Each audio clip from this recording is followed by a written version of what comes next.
Right, Assalamu alaikum learners, hope you're all well.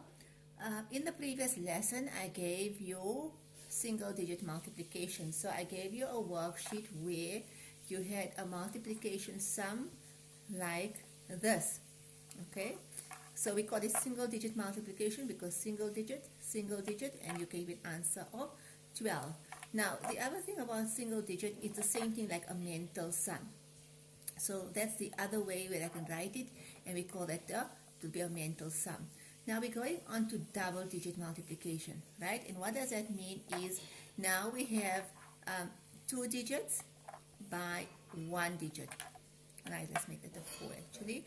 Right, so that will be two digits by one digit.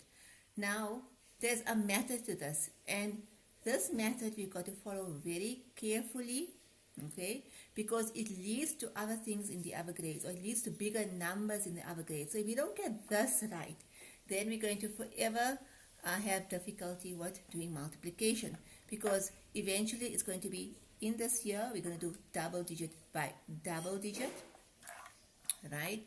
And then we go on to triple digit by double digit. So you can see where it's leading. So the most important thing is to get this right for today. So let's begin. Right. If I had a double digit, 22 times 4, right? How am I going to lay it out? The double digit goes on the top, right? Remember, the double digit consists of your units and your tens, or your ones and your tens, times, right, the single digit, times 4, right? The reason we always say work away from the margin is when you put in your answer is going to go towards the left. That means your answer is going to move that way. So always work away from the margin so that you don't work in the margin. The other thing to understand is this is the multiplication you need to know, learn, understand. That's why in the previous lessons, I emphasized that your parents test you your multiplication and we practice the multiplication via the multiples. So let's look at this. We can say the person at the bottom is visiting the person at the top. So 4 times 2.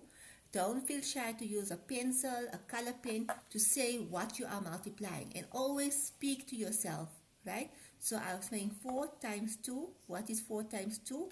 It is 8. The bottom number visiting the number on the top again, or the bottom number visiting the tens. And what's 4 times 2? 8. And my answer will be 88. Now, as you can see, if I don't know my 4 times table, I'm going to put the wrong number down. My answer is going to be incorrect. What do we call the answer in a multiplication sum? We call it the product. So this is called the product. Right. So sometimes you'll get a question in your paper where they say, give the product of the sum. What do they want? They want the answer. So product and answer in terms of multiplication mean the same thing. Right. Let's do another one. We first doing one where there's no carrying over. So let's do 23 times 2. So which timetable will I need to know here? My 2 times table. 2 times 3 will give me 6.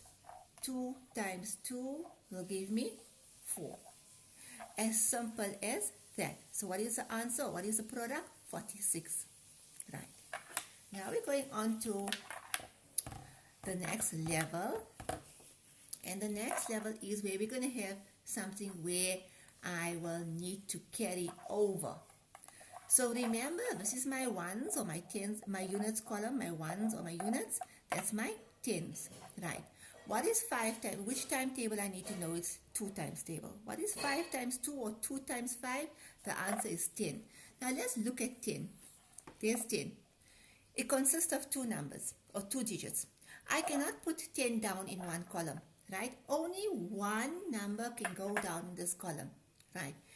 This 10 has a units and it has a tens. So I'm going to put down the units, 0, and I'm going to take that 1 and I'm going to carry it over to the tens. Now, I like you must put a plus sign here in the front of the 1 and circle it to remind yourself not to forget about that 1. Then I'm going to say 2 times 2 or units times 10. 2 times 2 is 4 plus the 1 is going to give me 5. So 25 times 2, the answer is 50, which you should have already have known as well because it is a mental sum also. Let's do another one. Let's go bigger. Let's go 34 times 6. Now, if you are finding that you are getting a bit confused, right, you can use something called a toolbox, right, a toolbox. And what this toolbox means is I say units times units, that means units times units, units times tens, that means units times tens. So when I multiply units times units, I can tick it. What is 6 times 4? 24. Put down the 4, carry the 2. I put down the units, I carry the tens. So plus, circle, so I won't forget about it. Now, units times tens, this is a units, times tens, tick it. What is 6 times 3? 18, plus that 2, 20. Right.